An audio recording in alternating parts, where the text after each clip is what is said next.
Ce soir, les amis, on est au jour 5. On a été crescendo dans la matière, préparation, action. On a parlé d'attitude, de leadership, on a parlé de potentiel, on a vraiment été sur une matière en persistante évolution. Et aujourd'hui, je pense que je peux, après avoir vu toutes ces bases et même déjà des choses qui touchaient beaucoup plus au leadership, je pense que je peux clairement venir vers vous et vous parler de quelque chose qui est encore un step au-dessus. Je vais vous partager une formation que j'ai réalisée il y a presque 4 ans. Cette formation, je l'ai réalisée quand j'ai démarré dans MWR, donc elle a un côté un petit peu nostalgique pour moi, parce que j'ai démarré le 23 février 2018 dans la boîte. Et quelques mois après, c'était en avril, je pense, 2 mois plus tard, se tenait une convention internationale, sauf qu'à ce moment-là, une convention internationale, c'était 300 personnes, ce n'était pas du tout l'ampleur qu'on a pris aujourd'hui. Et Ilian, mon parrain, Ilian Eftimov, qui est devenu entre-temps VP de la boîte, m'avait dit, écoute, si tu atteins tel objectif, tel résultat, c'était sur un plan de REM différent de maintenant, mais je dirais, allez, perle peut-être, en termes d'équivalence, ouais, je pense que c'était ça. Perle, entre perle et émeraude. Voilà, je veux dire, c'était même peut-être émeraude, mais peu importe, je veux dire, ce n'est pas l'objectif. Il me dit, si tu atteins ça, dans les 2 mois, eh bien, tu seras traîneur sur scène et je te laisserai partager ce que tu veux aux personnes qui seront là. Je vous avoue que j'ai pris ce challenge très, très au sérieux. J'ai obtenu le résultat. On a mis pas mal de personnes dans la machine en très peu de temps. Et d'ailleurs, sur les 300 personnes présentes, 80 faisaient partie de mes équipes déjà. Donc, on avait déjà pris un peu de place en 2 mois d'activité. Et je leur ai partagé quelque chose qui me semblait très important dans le cadre de ce que l'on vit, dans le cadre de notre évolution dans le marketing de réseau. C'est une formation que j'ai refait peut-être une fois, si je ne dis pas de bêtises, sur les 4 dernières années. Et je me suis dit qu'elle était très appropriée ce soir pour les personnes qui avaient été au bout du processus, qui ont pris le temps d'écouter, qui ont pris le temps d'acquérir de nouvelles compétences ou de peaufiner certaines compréhensions. Et je sais que c'est une formation qui peut créer beaucoup de déclics, mais qui peut aussi faire mal à certains moments parce qu'on peut se rendre compte de certaines défaillances dans notre fonctionnement. Mais je me suis dit, OK, ceux qui ont été au bout des 5 jours, ils méritent d'avoir quelque chose de ce niveau-là. Et donc, c'est certainement une des meilleures formations que j'ai pu produire parce que c'est celle sur laquelle j'ai vraiment centralisé des choses qui étaient vraiment percutantes dans mon évolution et dans l'évolution de tout un chacun. Aujourd'hui, petite particularité, je me suis muni de ceci pour boire un petit coup parce que ce que vous ne savez pas, c'est que toute la journée de 7 h du matin jusqu'à presque 18 h, j'étais en compétition de CrossFit. Je suis physiquement au bout de ma vie, mais je vais vous donner tout ce qui me reste comme énergie, mais je devrais peut-être m'hydrater une fois ou deux à la différence des autres jours, histoire de rester à 100% en énergie avec vous. On va commencer immédiatement. Je vais vous partager mon écran et on va attaquer sur la thématique de ce soir. Alors, diapo. On va parler des règles de notre industrie. On va parler des choses essentielles et primordiales que peut-être vous savez, mais sur lesquelles on va rentrer dans le détail. Et je pense que vous savez peut-être dans la théorie, mais très peu, voire quasiment aucun ne l'applique parfaitement. Et si vous n'avez jamais entendu parler des préceptes que je vais vous partager, eh bien, des règles que je vais vous partager, eh bien, les amis, ce soir, ça sera effectivement l'occasion de peut-être avoir les plus gros déclics que vous puissiez avoir dans votre carrière.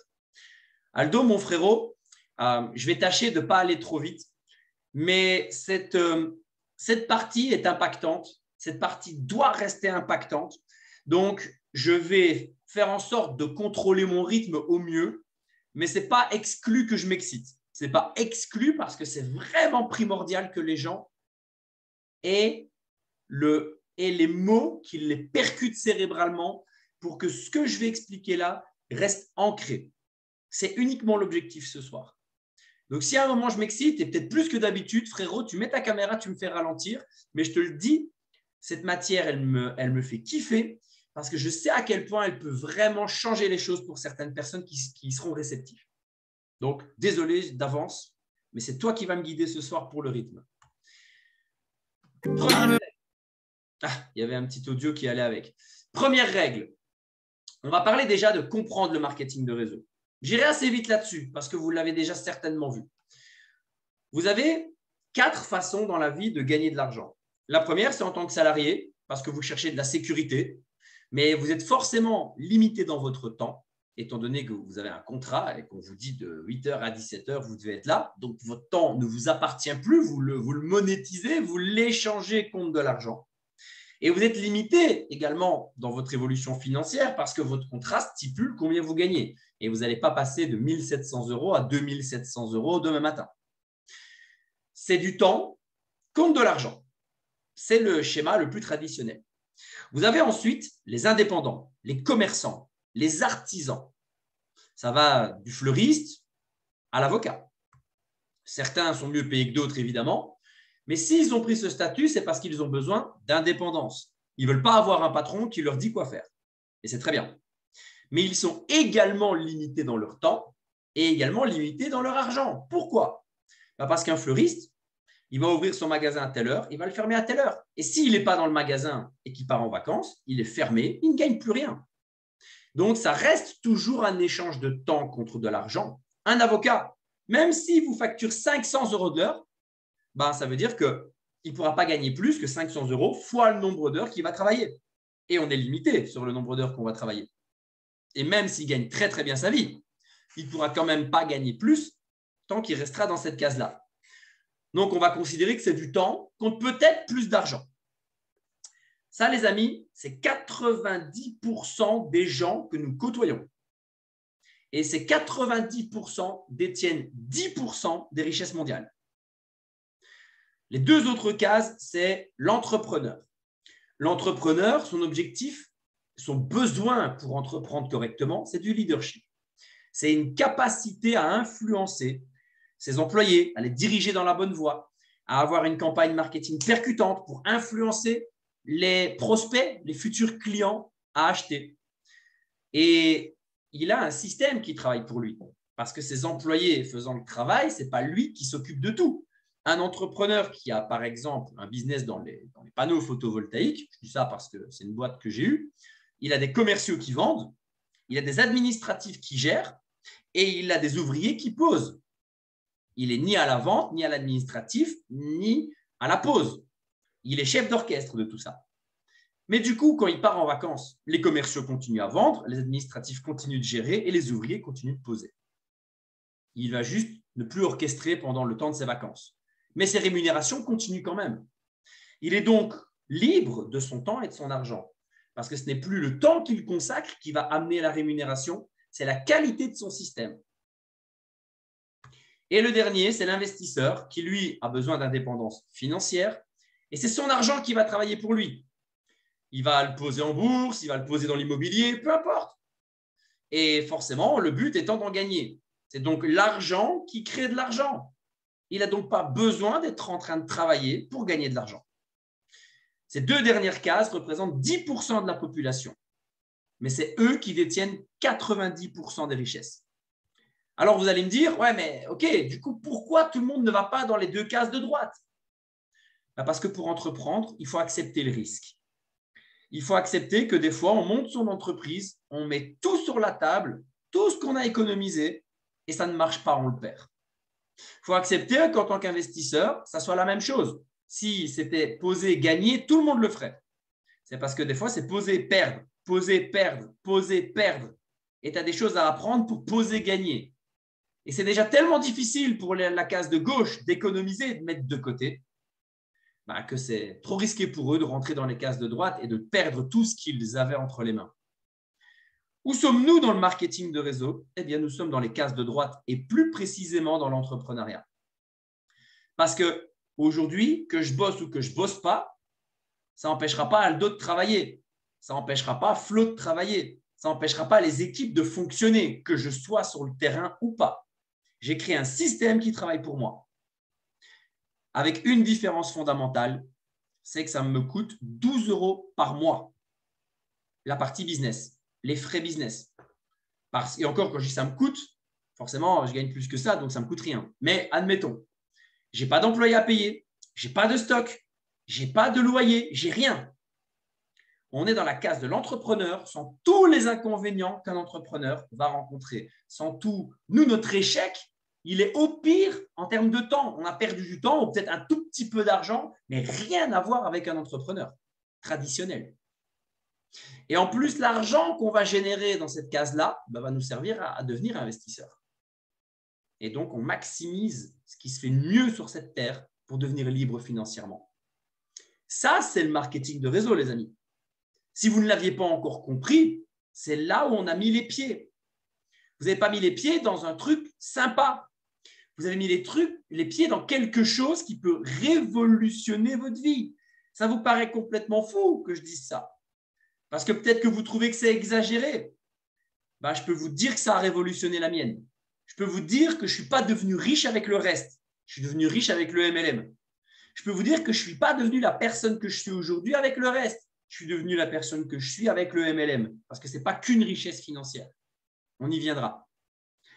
Vous avez mis les pieds dans quelque chose qui peut complètement vous faire évoluer et vous faire atteindre un autre niveau. Parce que en plus de développer un système qui travaille pour vous, d'une puissance plus ou moins grande selon votre résultat, vous allez pouvoir commencer à investir et à déployer des sources de revenus beaucoup plus vite et beaucoup plus fort que ce que vous ne pourriez faire et peut-être beaucoup plus intelligemment parce que vous allez apprendre énormément de choses avec nous que ce que vous ne feriez si vous étiez à gauche, en train de répéter les mêmes actions tous les jours en tant que salarié parce que vous êtes payé pour ça. On va passer au point 2. La règle, maintenant que vous avez compris dans quoi vous avez mis les pieds, la règle la plus importante, une des plus importantes et une de celles que je vous apporte ce soir, mais qui est peut-être celle qui est primordiale de percevoir, de capter et d'intégrer si vous voulez réussir dans la vie. Je ne parle même pas du MLM, mais encore plus chez nous. C'est la règle du processus. J'aimerais que dans le chat, vous puissiez réagir à ça et m'écrire quand les phrases que je vous donne ici sont des phrases que vous avez déjà dites ou pensées, peu importe. Personne ne répond à mes appels ou ils me disent tous non. Fais chier, ça m'énerve. Pourquoi ça se passe comme ça? Est-ce que vous vous êtes dit à un moment cette phrase ou quelque chose qui ressemble à ça? Ça m'énerve, ça m'agace, ça me saoule. Personne ne répond à mes appels. Ou quand ils décrochent, ils disent non. Est-ce que ça parle à certains d'entre vous? Ou encore, je présente à tout le monde, mais personne ne démarre. Est-ce que ça parle à certains d'entre vous? Est-ce que vous avez connu ça? Mes équipes n'avancent pas, ça me gave. Est-ce que ça vous parle? J'ai parrainé 5 personnes et 4 se sont barrées. Est-ce que ça vous parle? Ça fait des mois que je suis là et je n'arrive pas à passer le rang au-dessus. Est-ce que ça vous parle? C'est probable, même certain, qu'une de ces 5 phrases vous parle. Parce que je sache, il n'y a pas de $1 000 000 earner dans l'équipe. Donc, vous êtes forcément encore à une de ces étapes. C'est indéniable. Sachez que ça s'appelle juste le processus. Sachez que ça fait juste partie des choses qui doivent et vont vous faire grandir. Une des phrases que j'affectionne le plus et qui correspond parfaitement à ça, je vous l'ai déjà dit cette semaine, c'est derrière chaque challenge que vous rencontrez se cache une compétence que vous n'avez pas encore. Revenons ici.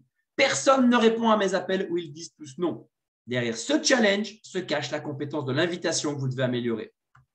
Je présente à tout le monde et personne ne démarre. Derrière ce challenge se cache la presse ou plus probablement le closing que vous devez améliorer. Mes équipes n'avancent pas. Derrière ceci se cache la compétence de la duplication que vous ne maîtrisez probablement pas assez bien. J'ai parrainé 5 personnes et 4 sont parties. La compétence de la rétention. Ça fait des mois que je suis là et je n'arrive pas à passer au rang au-dessus. Ça peut être plein de choses, mais admettons, on va parler de leadership. Derrière chaque challenge se cache une compétence que vous ne possédez pas encore. La question est, est-ce que je me laisse abattre par ce challenge ou est-ce que je passe le step au-dessus, je comprends, j'apprends, j'évolue, je fais rentrer cette compétence supplémentaire dans mon bagage, dans l'ensemble de ce que je peux faire pour passer le step supérieur. On va parler des caractéristiques du processus. Ça encourage le développement parce que si vous ne vous arrêtez pas à ce challenge et que vous apprenez justement cette compétence manquante, ben, vous évoluez, vous vous développez. Ça vous fera mûrir parce que le marketing de réseau, c'est la vie en version accélérée. La vie va se charger de vous mettre assez de claques pour que vous compreniez certaines choses, pour que vous corrigiez votre attitude quand vous êtes en couple.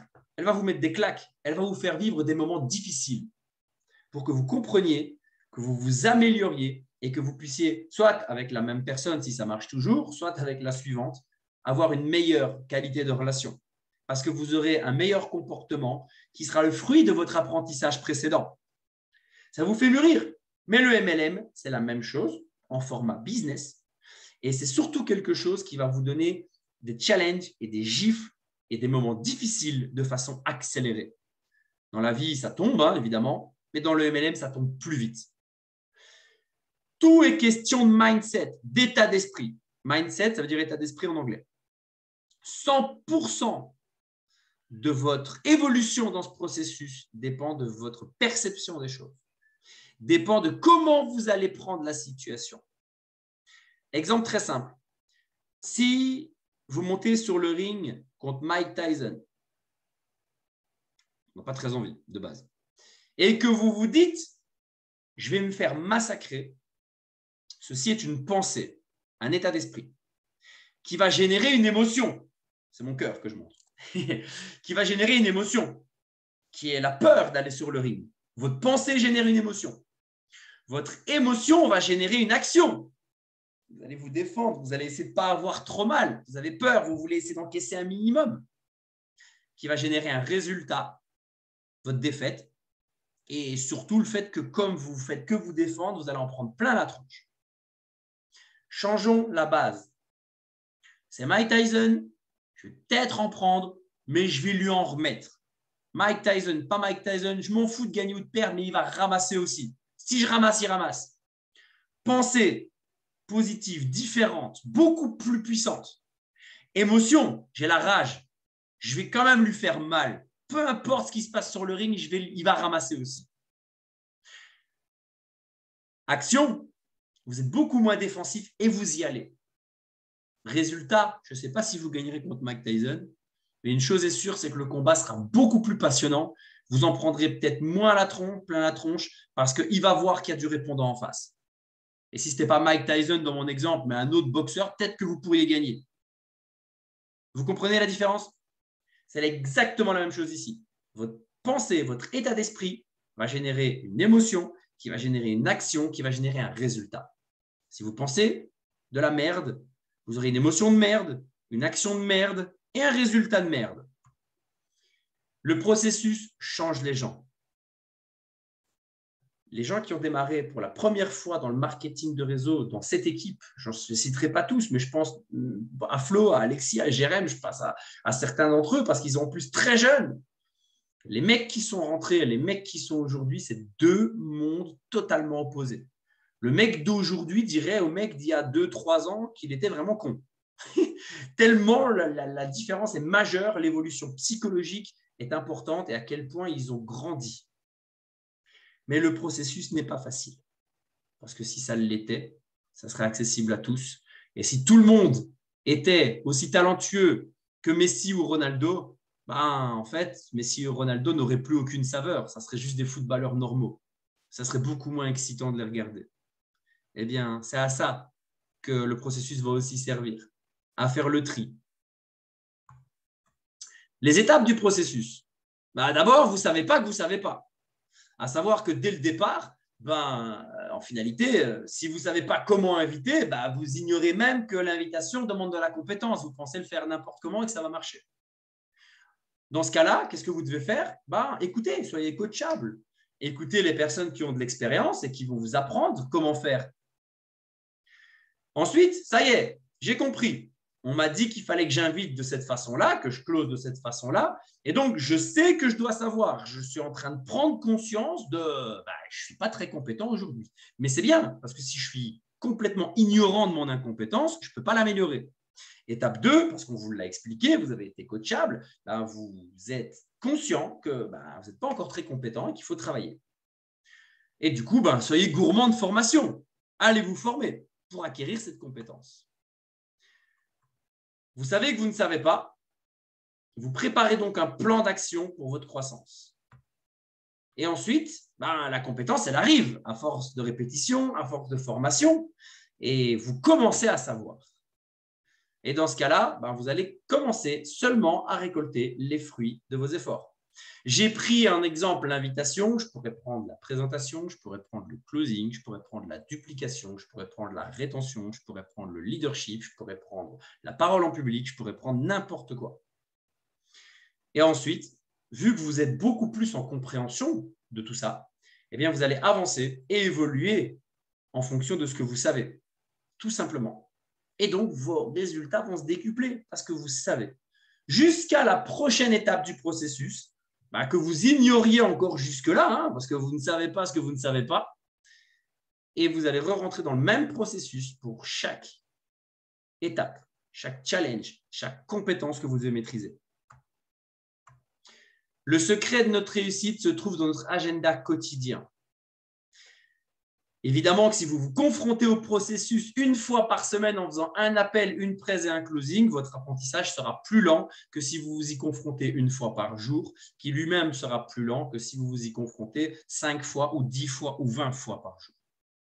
Plus vous vous y confrontez, et je ne parle pas de présentation dans l'absolu, je parle de processus. Donc, peut-être que si vous êtes nouveau, c'est une présentation ou un closing. Peut-être que si vous êtes plus ancien, c'est la problématique qui vous freine à l'instant T. C'est la capacité de se développer continuellement qui va distinguer les leaders des suiveurs. C'est indéniable. Si vous êtes toujours au même point, c'est parce que probablement, vous ne cherchez pas à apprendre de nouvelles choses. Vous ne vous confrontez pas assez au processus. Vous ne vous développez pas assez. Un leader va toujours chercher l'étape suivante. Un suiveur va se contenter de là où il en est et suivre le leader pour essayer d'avancer. Et j'adore cette phrase. Les champions ne deviennent pas des champions sur le ring, c'est simplement là où ils sont reconnus. J'adore cette phrase parce que si Cristiano Ronaldo est Cristiano Ronaldo, c'est parce qu'il a passé plus d'heures que n'importe qui sur le terrain, c'est parce qu'il s'est entraîné plus que n'importe qui. Si Tyson est Tyson, en dehors de leur petit talent qui va s'ajouter, c'est parce qu'il a pris des milliers de coups dans la tronche à l'entraînement. Et c'est parce qu'il y a des milliers d'heures d'entraînement derrière qu'ils peuvent être les champions qu'ils sont. Sauf que là où ils sont sacrés champions, ce n'est pas ça qui les rend champions. C'est les milliers d'heures qui les ont amenés là et qui les ont amenés à ce résultat. Le processus ne se développe pas en un jour, c'est toute une vie. Évidemment, sur des éléments différents qui vont vous amener de plus en plus haut, mais ça ne s'arrêtera jamais. Et pourquoi ça s'arrêterait?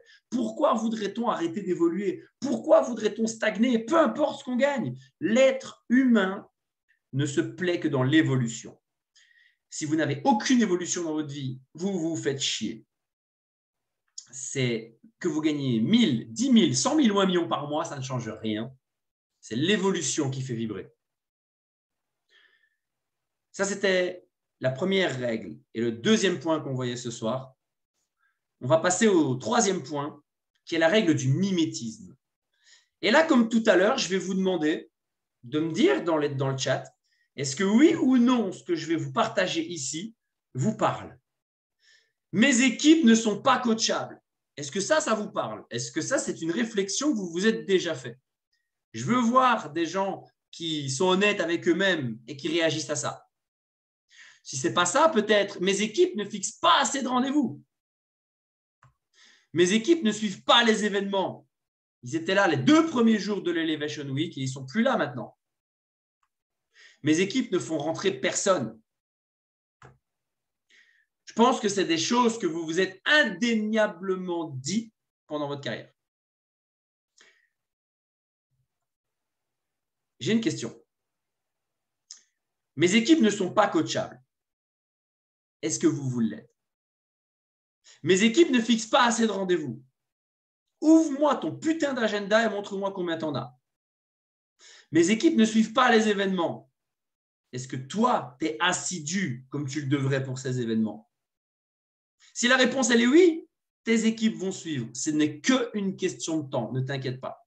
Si la réponse, elle est non, tu viens de comprendre pourquoi tes équipes n'étaient pas là. Mes équipes ne font rentrer personne. Ouvre-moi ton back-office et montre-moi combien de directs tu as. Montre-moi quand tu as rentré ton dernier direct. Et je peux vous dire que dans 90% des cas, vous avez la réponse. Pourquoi vos équipes ne font rentrer personne? Parce que vous ne faites rentrer personne. Lead by example. Dirige, montre l'exemple. C'est par l'exemple que les gens vont suivre. Pas à cause de ce que vous dites, mais bien à cause de ce que vous faites. Imaginez que vous avez une caméra H24 au-dessus de votre tête. Imaginez que vous êtes filmé dans chacune de vos réactions. Qu'est-ce que vous dites? Qu'est-ce que vous faites? Qu'est-ce que vous pensez? On en a parlé tout à l'heure. Pensée, émotion, action, résultat. Qu'est-ce qui se passe dans votre esprit quand personne ne vous regarde? Qu'est-ce qui se passe dans votre tête? Imaginez que dans votre tête, il y a une caméra, un micro qui enregistre tout ce que vous pensez. Est-ce que quand vous allez écouter l'enregistrement, on va entendre que des bonnes choses, que des choses de merde ou un mix des deux? Et quel mix, quel pourcentage de bonnes et de mauvaises choses? Vous le savez. Mais ça aussi, les amis, c'est une réponse à beaucoup d'interrogations. Des fois, on se dit, mais je fais des prêts, mais je fais des closings. Mais dans votre tête, il n'y a que de la merde. Dans votre tête, il n'y a que des pensées pourries qui passent. Ouais, mais c'est pas facile. Ouais, mais lui, nanana. Ouais, mais lui, il a de la chance. On a parlé d'attitude hier. Avant l'attitude, il y a la pensée. C'est la pensée qui génère en fait ce que vous dites ou ce que vous faites. Commencez par changer ça et vous changerez le reste. Que faites-vous quand on ne vous regarde pas? Est-ce que vous planifiez des actions? Est-ce que vous générez du potentiel? Est-ce que vous préparez 2022? Est-ce que vous faites des closings pour des autres personnes? Est-ce que vous êtes à la recherche constante d'évolution? Ou est-ce que vous êtes devant Netflix? Votre certitude est-elle maximale? Votre vision est-elle assez grande? On ne suivra jamais un leader qui a les idées floues. On ne suivra jamais quelqu'un qui ne sait pas où il va. Parce que notre activité va faire peur. Notre activité va amener les gens dans une zone très inconfortable. Inviter, présenter, closer, ils n'ont jamais fait ça de leur vie. Et ils doivent dépenser de l'argent pour sortir en dehors de leur zone de confort. Ce n'est possible que si vous avez assez d'influence sur eux que pour les rassurer et leur montrer que le chemin sera bon s'ils vous suivent. Et pour ça, il faut que vous en soyez sûr. Mais pour ça, il faut que votre certitude soit au max. Il faut que votre vision soit assez grande pour rassurer la personne et que tous ces doutes, toutes ces difficultés, cet argent à sortir, le temps qu'il n'a peut-être pas, soit bien plus petit que ce que vous lui transmettez. Combien de rendez-vous est-ce que vous effectuez chaque semaine, chaque jour? Combien de personnes avez-vous parrainé personnellement? Je vous en ai déjà parlé. Les leaders sont conscients que leurs faits et gestes, bons ou mauvais, seront reproduits par leurs équipes. Ouais, mais moi, frérot, tu sais, je préfère envoyer des messages parce que… Attends, t'inquiète pas, hein, je vais expliquer aux équipes qu'il va falloir le faire par téléphone, mais moi, je fais par message parce que bla, bla, bla, bla, bla. Je m'en carre de ce que tu dis, je ne regarde que ce que tu fais.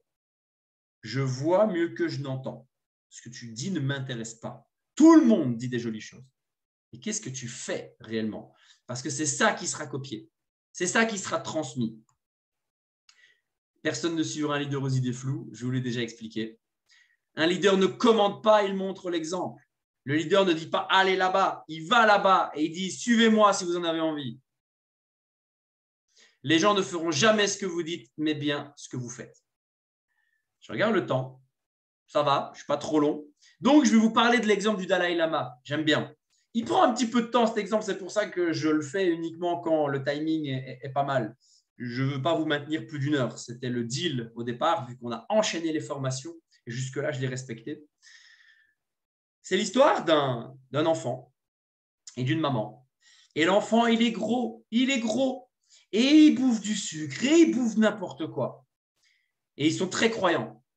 Et du coup, la maman, elle lui dit, écoute, j'ai vraiment envie que tu changes, j'ai vraiment envie que tu t'améliores, mais tu n'écoutes rien. On va aller voir le Dalai Lama. Et j'aimerais que lui te dise que ce n'est pas bon pour toi, tout ce sucre. J'aimerais que lui te puisse t'en parler pour que vraiment tu puisses prendre conscience de ça. Et le petit dit OK, effectivement, le Dalai Lama, ça peut m'impacter. Et du coup, ils prennent la route. Mais à savoir que le Dalai Lama, il ne se rencontre pas comme ça. Il y a 2 jours de marche. Pas de train, pas d'avion, pas de bagnole. 2 jours de marche pour arriver à voir le Dalai Lama. Une file énorme de personnes qui sont avant vous. C'est limite un périple d'y arriver. Et ils arrivent devant le Dalai Lama parce qu'ils ont mis tout ce qu'il fallait en action. C'était très important pour la maman, pour que la santé de son fils s'améliore, d'arriver là. Donc, ils ont fait tout ce qu'il fallait. 2 jours de marche, une attente énorme. Et ils arrivent devant le Dalai Lama. Et la maman dit, voilà, mon fils se nourrit très mal. Il mange énormément de sucre. Et sa santé en pâtit. J'aimerais, s'il vous plaît, que vous lui disiez que le sucre, ce n'est pas bon pour lui.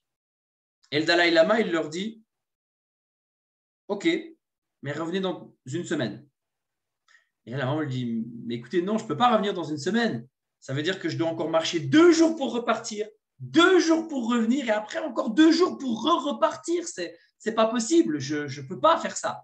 On ne peut pas revenir dans une semaine. C'est pas possible. » Et le Dalai Lama leur répond « Revenez dans une semaine. » La maman, un peu désespérée, se dit « Bon, de toute façon, voilà, on n'en tirera rien de plus là maintenant. » Ils repartent. 2 jours de marche dans l'autre sens. Une semaine plus tard, 2 jours de marche pour revenir. Et ils se représentent devant le Dalai Lama. Et la maman lui dit « Voilà, il y a une semaine, on est venu vous voir. Je ne sais pas pourquoi vous nous avez demandé de revenir une semaine plus tard. Mon fils se nourrit très mal. Il ne mange que du sucre et sa santé vraiment va de moins en moins bien. Est-ce que vous pouvez lui dire d'arrêter de manger du sucre ?» Et le Dalai Lama lui dit « Petit, c'est très important que tu arrêtes de manger du sucre. Je te le dis en mon âme et conscience, si tu continues, tu ne vas pas avoir une belle vie. Si tu continues, ta santé va en pâtir. » Et là, le petit fait « Ok, je comprends. J'avais besoin de l'entendre de votre bouche. » Et là, la maman, elle est contente d'un côté. Mais elle pose la question au Dalai Lama. Elle lui dit « Mais pourquoi est-ce que vous ne lui avez pas dit ça il y a une semaine ? Je ne comprends pas pourquoi on a dû refaire autant de jours de marche pour ça. » Et le Dalai Lama lui répond « Parce qu'il y a une semaine, je consommais du sucre. J'ai arrêté. Aujourd'hui, je n'en prends plus et je n'en prendrai plus. Donc, je peux donner ce conseil à votre fils. Mais il y a une semaine, je ne pouvais pas. » C'est tout simplement parce que tout se passe par l'exemple. Tout se passe par ce que vous faites et pas par ce que vous dites.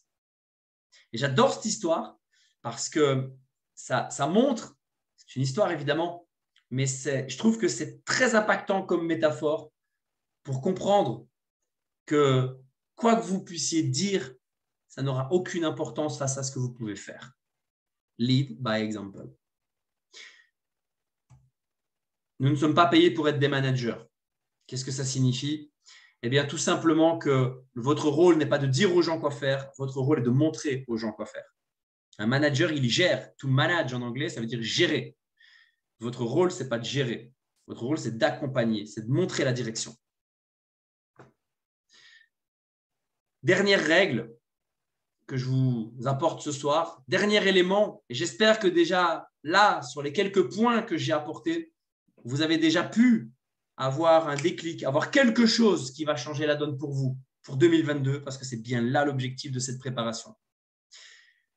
Dernière règle, règle du respect. Encore une fois, dans le chat, dites-moi à quel moment ça, effectivement, vous impacte. Dites-moi à quel moment ça vous parle. Dites-moi à quel moment ces phrases sont des phrases que vous avez pu dire ou penser. Je n'ai pas trouvé les bonnes personnes dans mes équipes. Est-ce que ça vous parle? Est-ce que ça, c'est quelque chose que vous vous êtes déjà dit? Dites-moi dans les commentaires, c'est important. Je veux que vous puissiez réagir à ça. En toute honnêteté avec vous-même, je ne vais pas lire vos commentaires un par un. Donc, c'est pour vous. Je n'ai encore aucun as, j'ai encore aucun leader dans mon équipe. Est-ce que ça vous parle? Ou j'en ai pas assez, peu importe. Tu as de la chance, tu es tombé sur des leaders. Évidemment, c'est une question de chance. Sinon, ce n'est pas drôle. Ça, les amis, c'est directement lié à la dernière règle. Si vous vous dites ça, c'est que vous n'avez pas encore à l'esprit la règle du respect. Les gens sont naturellement attirés par des personnes plus fortes qu'eux. Qui ici veut démarrer, je ne sais pas, on va dire Chiara, Mehdi, Florian, Aldo? Qui veut démarrer ces mecs-là? Qui veut démarrer ces gens-là? Tout le monde veut les démarrer. Si vous dites non, vous êtes fou. Pourquoi est-ce que vous ne démarrez pas un Mehdi? Pourquoi est-ce que vous ne démarrez pas un Ilian? Pourquoi vos équipes n'ont pas des mecs pareils? Parce que vous n'êtes pas assez fort pour démarrer des mecs pareils. Parce qu'aujourd'hui, votre niveau de leadership, s'il est à 5, vous allez attirer que des 1, 2, 3, 4 et avec un peu de chance des 5. Mais pas des 6, pas des 7, pas des 8, pas des 9 et certainement pas des 10. Plus le leadership de quelqu'un est grand, plus son aptitude à reconnaître le leadership des autres l'est aussi. Quand vous avez un niveau de leadership élevé, on va faire comme si on le cotait sur 10. Vous avez la capacité de reconnaître les gens qui en ont et qui en ont plus que vous. Quand cette notion de leadership, elle vous est inconnue, vous ne savez même pas de quoi on parle et vous ne savez pas ce que vous ne savez pas.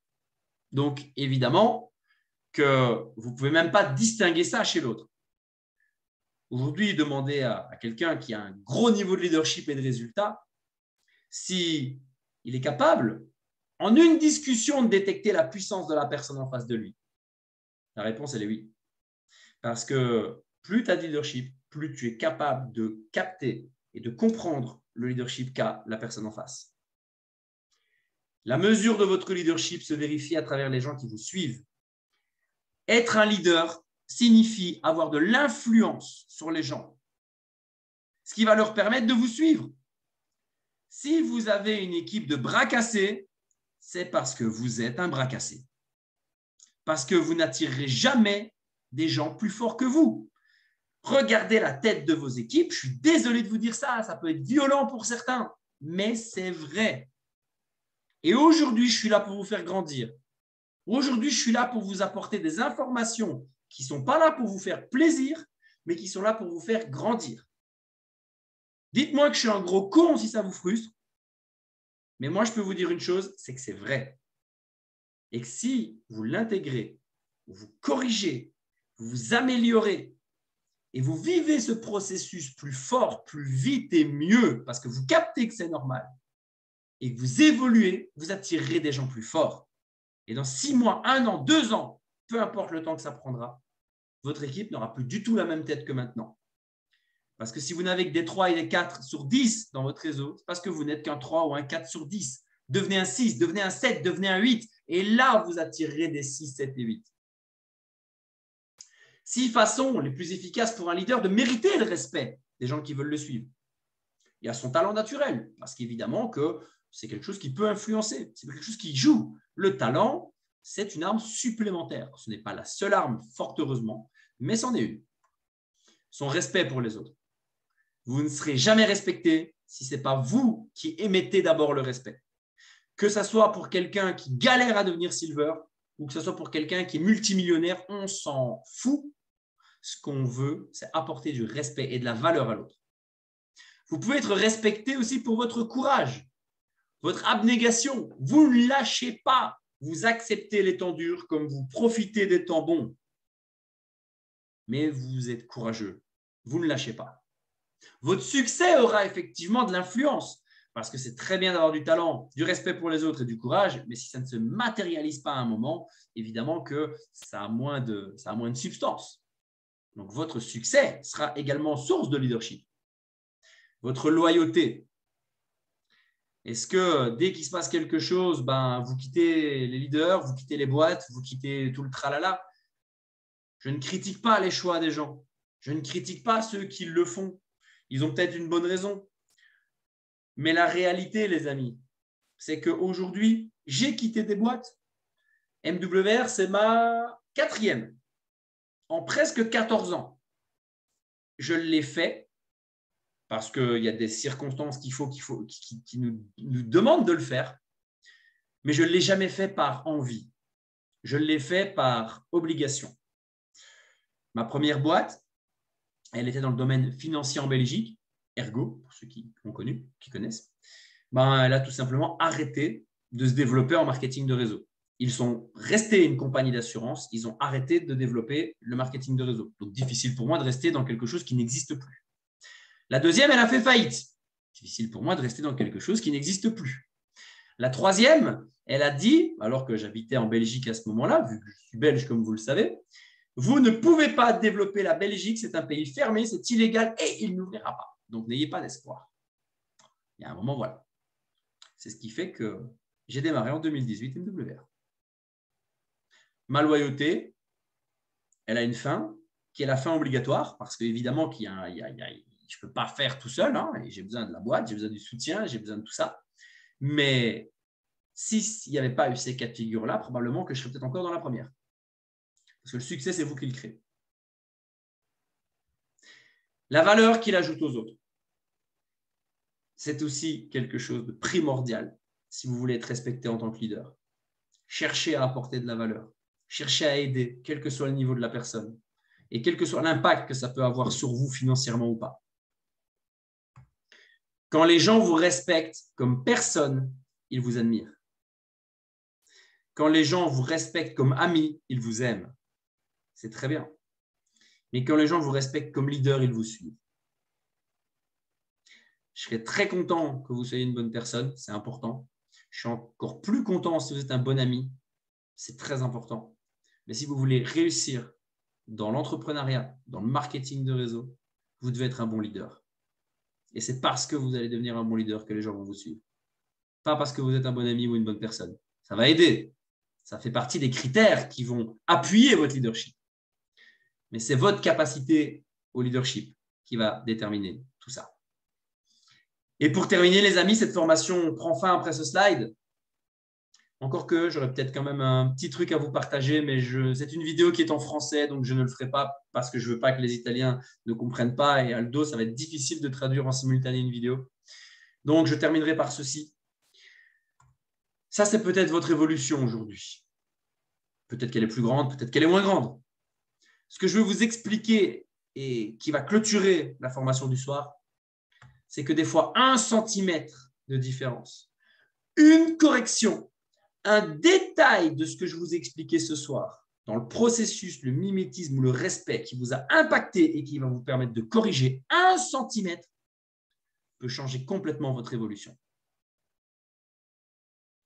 Centimètre par centimètre. Corrigez une chose après l'autre. Faites un pas après l'autre. Appréhendez le processus. Aimez-le.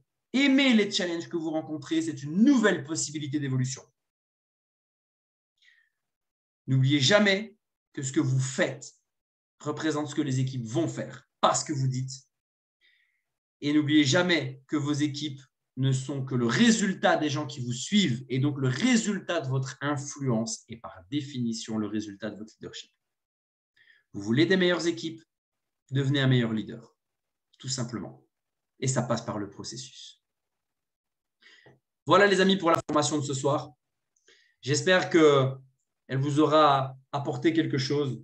J'espère qu'elle ponctue correctement cette Elevation Week. Ça a été un grand plaisir pour moi de faire ça avec vous. Ça a été vraiment passionnant pour moi de réfléchir à ces thèmes, de vous les partager.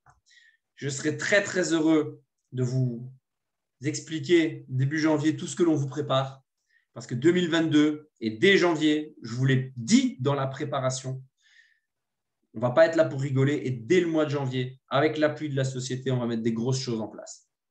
J'espère que cette préparation vous aura enrichi et que vous êtes prêts pour cette nouvelle année pour atteindre un résultat beaucoup plus grand que celui que vous ne pouvez encore noter sur une feuille. Les amis, une très, très, très bonne soirée et à très vite. Ciao. Merci Aldo, encore une fois.